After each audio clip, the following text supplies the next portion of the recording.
আসসালামু আলাইকুম dear audience, দেখতে পাচ্ছেন এটা গড়াই নদীর ওপরে হরিপুরে যাওয়ার যে ব্রিজ, এই ব্রিজটি এবং এই ব্রিজের এই সামনের দিকে অর্থাৎ পশ্চিম সাইডে যদি কিছু দূর যান, এখানে একটা বাঁধ আছে, ওটাকে রেনুক বাঁধ বলে। তো রেনুক বাঁধটাতে আমরা যাওয়ার চেষ্টা করব। তো চলুন বাইকে করে রওনা দেওয়া যাক। তো এদিকে ভিউটা দেখতে পাচ্ছেন গড়াই নদীর। কিছুদিন আগেও পানি খুবই খরস্রোতা ছিল, পানির পরিমাণের থেকে অনেক বেশি ছিল। এখন পানি অনেকটা কম এবং পানি অনেকটা স্বচ্ছ। এর আগে পানি এসেছিলাম, দেখলাম যে অনেকটা ঘোলা আকৃতির ছিল। তো লেটস মুভ উইথ বাইক। আমরা বাইকে যেতে যেতে আপনাদের সাথে কথা বলি। তো এখান থেকে এই রাইট সাইডে একটা টার্ন নিলে পরে সামনের রোডে গেলে আমরা রেনুক বাঁধটা পাবো। তো ওখানে একটা ঝামেলা আছে, বিড়ম্বনা আছে, যে ওখানে যে আবার টিকিটের প্রয়োজন হয়। আগে এটা ছিল না, সরাসরি বাইক নিয়ে আমরা চলে যেতে পারতাম। এখন আবার টিকিট সিস্টেম করছে, টিকিট কেটে আমাদের ওখানে ইন করতে হবে। যদিও এখন সন্ধ্যা হয়ে গেছে প্রায়, তো অন্ধকারের ভিতরে ফুটেজ কেমন আসবে এটা আসলে বুঝতে পারছি না। তারপরে চেষ্টা করি আর কি।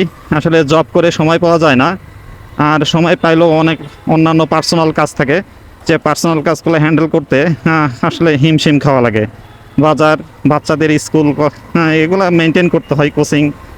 তো সব কিছু মেনটেনিংয়ের পরে এই শখের বিষয়টা আসলে কিছু আপনাদের সাথে কিছু শেয়ার করা, এগুলো আসলে অনেকটা টাফ হয়।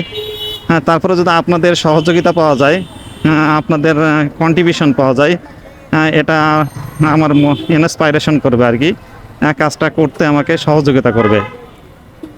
তো এখান থেকে রাইট সাইডে যেতে হবে। রাইট সাইডে এখানে ডিসিপ্লিন মেনে যাওয়া উচিত, অর্থাৎ রাইট সাইডে এই রুটে টার্ন নিলে সামান্য কিছু দূর অগ্রসর হলে আমরা রেনুক বাঁধটি পাবো। রেনুক বাঁধের আসলে রেনুক নামটা হলো কেন, এটা আসলে আমরা অনেকেই কথায় কথায় রেনুক বাঁধ বলি, কিন্তু আসলে আমরা জানি না আসলে এটা বাঁধের নাম রেনুক হলো কেন। আসলে বিষয়টা দেখলাম একটু ঘাটাঘাটি করে, যে WBC রেনুক নামে একজন স্কটিশ ভদ্রলোক ইঞ্জিনিয়ার, উনি 1800 শতাব্দীতে বাংলাদেশে এটি এস্টাবলিশড করেন। এখানে প্রথমে রেলওয়ের বিভিন্ন ক্ষুদ্র যন্ত্রাংশ এবং সুগার মিলের বিভিন্ন ক্ষুদ্র যন্ত্রাংশ এবং আরও কৃষি পণ্যের বিভিন্ন ক্ষুদ্র যন্ত্রাংশ তৈরি হতো। একটা ওয়ার্কশপ টাইপের তৈরি করছিলেন, যেটা দীর্ঘদিন ধরে চলছে। পরে 1971 সালে এটি জাতীয়করণ করা হয় আর কি। তো 1971 সালে জাতীয়করণ করা হয়, বাংলাদেশ সরকারি একটা প্রতিষ্ঠান। এখানে বেশ জ্যাম দেখতে পাচ্ছি।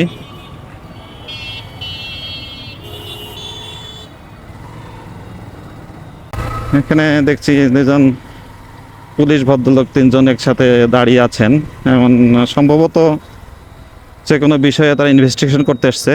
এখানে পৌরসভার পাশ দিয়ে রাইট সাইডে যদি আপনি টার্ন নেন, এই রাইট সাইডে রওনা দিলে রাইট সাইড দিয়ে কিছু দূর অগ্রসর হলে আপনারা রেনুক বাঁধ পেয়ে যাবেন।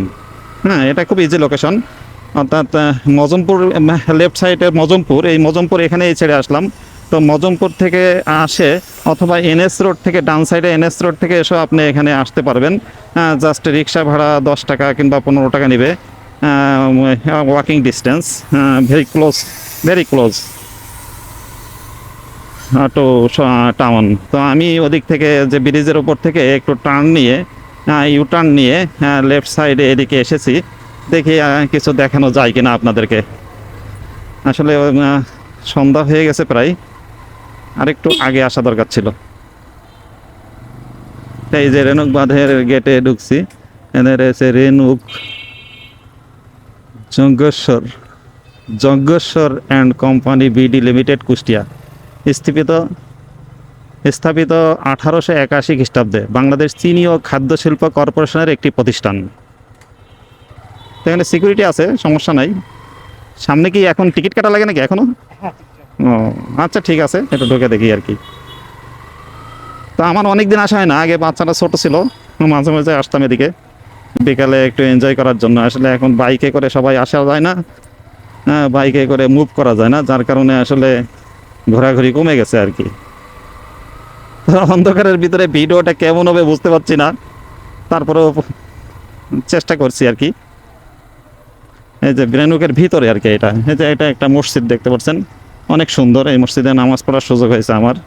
হ্যাঁ, এখানে একটা মসজিদ আছে পাশাপাশি। এখানে রেনুকে যারা কাজ চাকরি করেন তাদের কিছু বসবাসের জায়গা রয়েছে।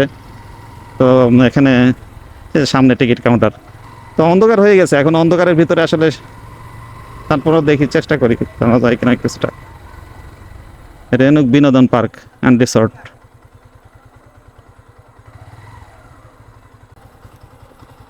তো টিকিটের প্রাইস আগে ছিল 20 টাকা, এখন 30 টাকা হয়েছে। আমি অনেক দিন আসি না, তো ও আচ্ছা আচ্ছা আচ্ছা, একজন ম্যানের জন্য আপনার হলো 20 টাকার টিকিটই নির্ধারিত আছে, আর বাইকের জন্য 10 টাকার টিকিট। তো বাইকের জন্য 10 টাকার টিকিট, এক্সট্রা 10 টাকা দিয়ে 30 টাকা দিয়ে টিকিট কেটে আমি এর ভিতরে প্রবেশ করছি, ডিয়ার অডিয়েন্স।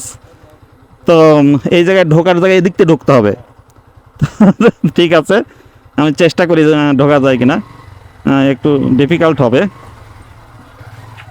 তো এই যে রেনুক বাঁধের ভিতরে যে পার্ক এখন অনেকটা করেছে, তার ভিতরে ঢুকছি।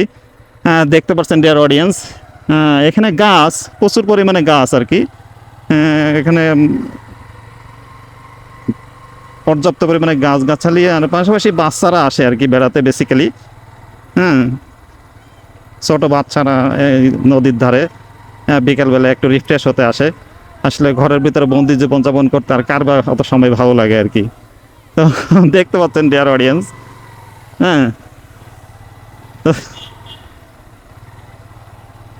এখানে অনেকেই আসছে দেখছি বিকালবেলা। তো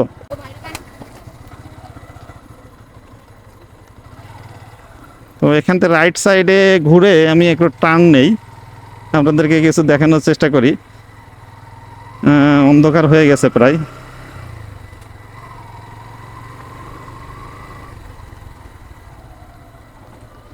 যে এখানে অনেকেই আছে।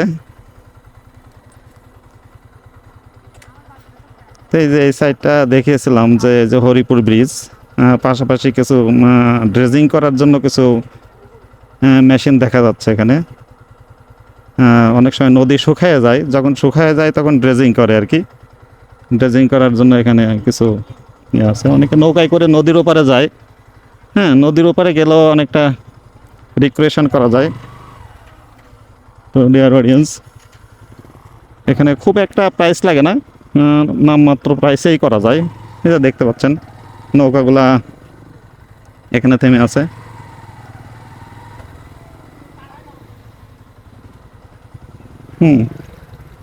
অনেকে এবার মাছ ধরছে দেখছি, তা অনেকে মাছ ধরতে আসে, এখানে মাছ পাওয়া যায়।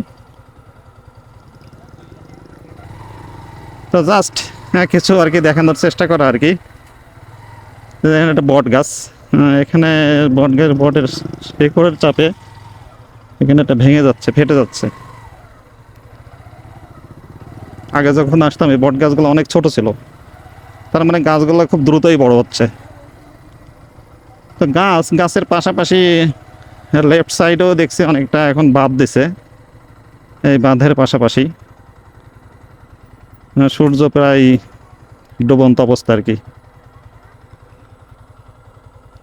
দেখতে পাচ্ছেন এদিক থেকে আপনি যদি কিছু দূর যান তাহলে এই সামনে পদ্মা নদী আর কি। তো পদ্মা নদী থেকে, পদ্মা গড়াইয়ের মোহনা থেকে, পদ্মার ওই মোহনার ট্যাগ, সেখান থেকে এই গড়াই নদীটা এদিকে আসছে আর কি। এদিকে আসার পরে এটা এদিক দিয়ে মীর মশাররফ হোসেন সেতু দিয়ে এদিকে বের হয়ে গেছে। তো ডিয়ার অডিয়েন্স, দেখানোর চেষ্টা করলাম। তা আপনারা ভালো থাকবেন। আজকের মতো ভিডিওটা এখানেই রাখছি। আর সম্ভব হলে, ভালো লাগলে, আমার ইন্সপাইরেশনের জন্য সবার কাছে অনুরোধ থাকবে আপনারা আমার চ্যানেলটা সাবস্ক্রাইব করবেন। তো দিস ইজ অল অ্যাবাউট। আল্লাহ হাফেজ। ভালো থাকবেন সবাই।